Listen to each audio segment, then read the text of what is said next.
જય અંબે. હું ડોક્ટર ઉષ્મા મણિયાર, દેવ અમૃત મેનોપોઝ ક્લિનિકથી આપની મેનોપોઝ સ્પેશિયાલિસ્ટ.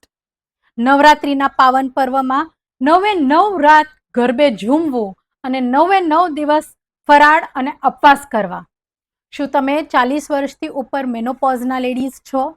તો બીજા દિવસે સાંધાના દુખાવા, કમરના દુખાવા, માથાના દુખાવા, ચક્કર આવવા, પડી જવું, હોટ ફ્લેશિસ થવું, શું તમને થાય છે? આ ટાળી શકાય છે. દિવસ દરમિયાન ફરાળ કરતા ઓછું જમવું પણ પૌષ્ટિક જમવું.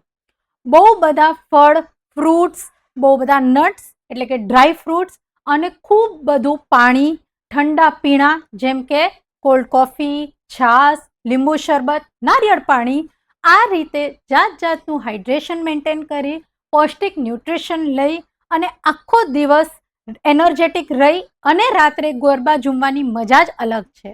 વચ્ચે થાક લાગે તો એકાદ દિવસ બ્રેકે લેવાય. તો પછી ચાલો.